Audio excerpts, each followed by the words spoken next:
সেবার কলেরার মড়কে বাতাসপুর গ্রামটা ধ্বংস হয়ে যাওয়ার মতো হয়ে গিয়েছিল। সেকালে গ্রামে ঘরে এই রোগ একবার ঢুকলে গ্রাম কি গ্রাম উজাড় হয়ে যেত। বাতাসপুরের পাশের গ্রামে আমার এক মেসোমশাই থাকতেন। তিনি ছিলেন ডাক্তার। তার মুখে গল্পটা শোনা, যেমন শুনছিলাম ঠিক তেমনইভাবেই বলছি। তখন শ্রাবণ মাস, সকাল থেকেই সেদিন প্রচণ্ড দুর্যোগ চলছে। সেই দুর্যোগে সারা দিন রোগী দেখে রাত্রিবেলা ক্লান্ত হয়ে ঘুমোচ্ছি। এমন সময় হঠাৎ দরজায় কড়া নাড়ার শব্দ। ঘুম ভেঙে উঠে বসে কেরোসিনের কুপিটা জ্বেলে সাড়া দিলাম, কে? বাইরে থেকে কোনো প্রত্যুত্তর এলো না। তাই আবার জিজ্ঞেস করলাম, কে ডাকে? এবার উত্তর এলো, আমি, সনাতন। একবার দরজাটা খুলুন না ডাক্তারবাবু। সনাতন বাতাসপুরে থাকে। কাল ওর স্ত্রী কলেরায় মারা গিয়েছে। কিন্তু এত রাতে সনাতন আবার এসেছে কেন? তবে কি আবার নতুন করে কারো অসুখ করলো? এই অঞ্চলে ডাক্তার বলতে একা আমি। কিন্তু ভাগ্যের এমনই পরিহার যে এই মহামারীতে একটি রোগীকেও প্রাণ আমি রক্ষা করতে পারিনি। সেজন্য কারো বাড়ি যেতে লজ্জায় আমার মাথা কাটা যাচ্ছে। অথচ ডাক্তার হিসেবে রোগীর বাড়ি থেকে কল পেয়ে না গিয়েও থাকতে পারছি না।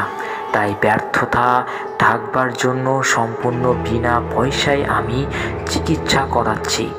আমি বিছানা থেকে উঠে এসে সনাতনকে দরজা খুলে দিতেই সনাতন অন্ধকারে বাইরে দাঁড়িয়ে হাউ হাউ করে কেঁদে উঠল, ডাক্তারবাবু, ডাক্তারবাবু বাঁচান। কি হলো সনাতন? কার কি হলো আবার? আমার এই একটি মাত্র ছেলে ডাক্তারবাবু, তারও হয়েছে। যেমন করেই হোক ওকে আপনি বাঁচান। বউটা গেছে, ছেলেটার মুখ চেয়ে বুক ধরে বেঁচে আছি। ও চলে গেলে আমাকে আত্মহত্যা করতে হবে ডাক্তারবাবু, না হলে আমি পাগল হয়ে যাব। আমি সনাতনকে আশ্বাস দিয়ে আমার ডাক্তারির ব্যাগটা ওর হাতে দিলাম। ব্যাগ নিয়ে সনাতন বলল, আমি তাহলে এগোচ্ছি ডাক্তারবাবু, আপনি আসেন। ছেলেটা ঘরে একলা আছে। আমি বললাম, হ্যাঁ হ্যাঁ যাও, আমি এক্ষুনি যাচ্ছি। সনাতন এগোলো। আমি চালাঘর থেকে আমার শীর্ণকায় ঘোড়াটাকে বের করে আনলাম। তারপর ছাতা মাথায় দিয়ে তার পিঠে চেপে টর্চের আলোয় পথ দেখে বাতাসপুরে চললাম। রাত তখন 1:30। দুর্যোগ খুব বেশি না হলেও ঝিমঝিম অনবরতেই চলছে। মাঝে মাঝে বিদ্যুৎ চমকাচ্ছে, গুড় গুড় করে মেঘও ডাকছে মাঝে মাঝে। আশাওড়া, বাবলা ও খেজুর গাছের গা ঘেঁষে আমি মেঠো পথে ঘোড়ায় চেপে চলেছি। কিছুটা পথ আমার আসার পর হঠাৎ মনে হলো, তাই তো, সনাতন গেল কোথায়? ও আমার আগে গেলেও পায়ে হেঁটে গিয়েছে, কিন্তু আমি চলেছি ঘোড়ায় চেপে। এতক্ষণে তো ওকে ধরে ফেলবো কথা। তাই যাই হোক, বাতাসপুরে ঢোকার মুখে একটা খাল রয়েছে। সে খালের ধারে এসে থামলাম আমি। এইখানে একটা পিটুলি গাছের গুড়িতে ঘোড়াটাকে বেঁধে রেখে একটা অপলকা স্যাকো পার হয়ে ও পারে গেলাম। খালের দুপাশে কালকাসুন্দে ও ব্যারাকলমির ঝোপ। স্যাকো পেরোতেই শুনতে পেলাম অন্ধকারে ঝোপের ভেতর থেকে কি যেন টুকরে টুকরে কেঁদে উঠল। বলো ডাক্তারবাবু, ছেলেটা বাঁচবে তো? গায়ের লোম খাড়া হয়ে উঠল আমার। শরীরের সমস্ত রক্ত যেন হিম হয়ে গেল।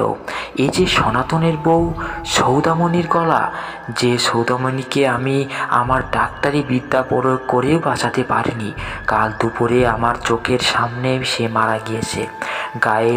গায়ের লোকেরা মুখান্তি করে কাল যাকে খালের জলে ভাসিয়ে দিয়েছে, সেই সৌদামণি ছেলের অসুখের জন্য হাহাকার করে কেঁদে উঠল কি করে?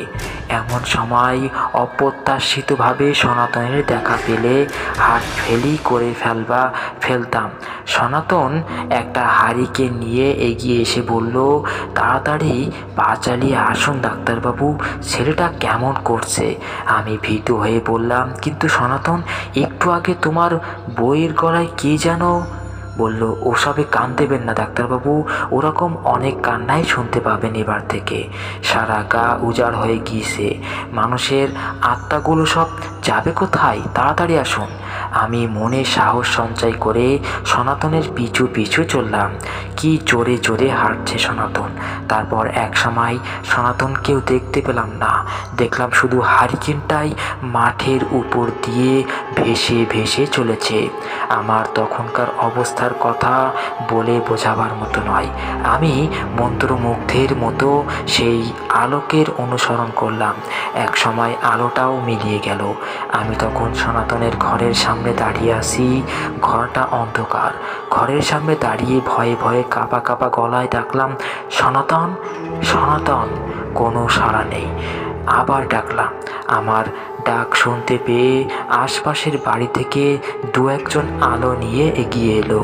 কে, ডাক্তারবাবু নাকি? হ্যাঁ। সনাতন কোথায়? ওর ছেলের অসুখের খবর দিয়ে ডেকে আনলো আমাকে, অথচ কেউ দেখতে পাচ্ছি না। পথে ঘটনার কথা অবশ্য বললাম না কাউকে। আমার কথা শুনে সকলে অবাক হয়ে গেল।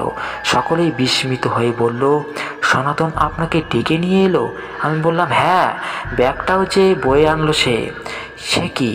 এই তো সন্ধ্যার সময় খালের ধারে রেখে এলাম তাকে। এই প্রচণ্ড দুর্যোগে সন্ধ্যাবেলাতেই অসুখে পড়ে শেষ হয়ে গেল বেচারা। আপনাকে একবার খবর দেওয়ার সময়ও পেলাম না। তবে ওর ছেলের অসুখের কথা জানি না। চলুন তো দেখি। আমরা সকলে আলো নিয়ে ঘরে ঢুকতেই দেখলাম সনাতনের ছেলেটা বিছানাপত্তর নোংরা করে শুয়ে আছে, কাতরাচ্ছে।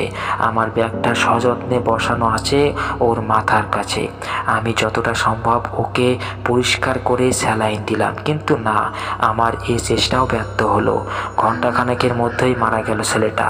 সেই রাত্রিটা ওই গ্রামেই একজনের বাড়ি কাটালাম আমি। পরদিন ভোরে সেই ভয়ঙ্কর রাতের কথাটা স্মরণ করে গ্রামে ফিরে এসে চলে এলাম কলকাতা।